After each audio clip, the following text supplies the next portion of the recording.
হিন্দু শাস্ত্রে ও বেদে পৃথিবীকে মা বলা হয়ে থাকে। এমনকি পৌরাণিক যুগেও পৃথিবীকে ধরিত্রী মাতা বলে সম্বোধন করা হয়েছে। মনে করা হয় আষাঢ় মাসে মৃগশিরা নক্ষত্রের চতুর্থ পদে ঋতুমতী হন ধরিত্রী। পূর্ণবয়স্কা ঋতুমতী নারীরাই কেবল সন্তান ধারণে সক্ষম হন।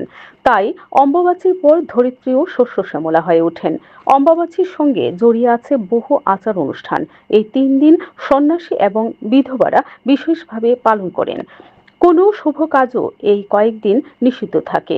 শুধু তাই নয়, অমাবাসী চলাকালীন কৃষিকাজ বন্ধ রাখা হয়। অমাবাসীর 3 দিন পর ফের কোনো মাঙ্গলিক অনুষ্ঠান ও চাষাবাদ শুরু হয়। Bureau report, BTV Tripura news. আজকে অমাবস্যা, তাই আমরা সবাই যত সদস্যরা আছে এসে এখানে আমরা লক্ষ্মীনারায়ণ বাড়িতে ঠাকুরের কাছে ভোগ দিলাম। আর সিঁদুর খেলা তো চলেই আসছে, তো সবাই একে অপরকে সিঁদুর খেললাম। আর তাছাড়া বাড়ির স্বামীর মঙ্গল কামনার জন্য এখানে প্রার্থনা করলাম।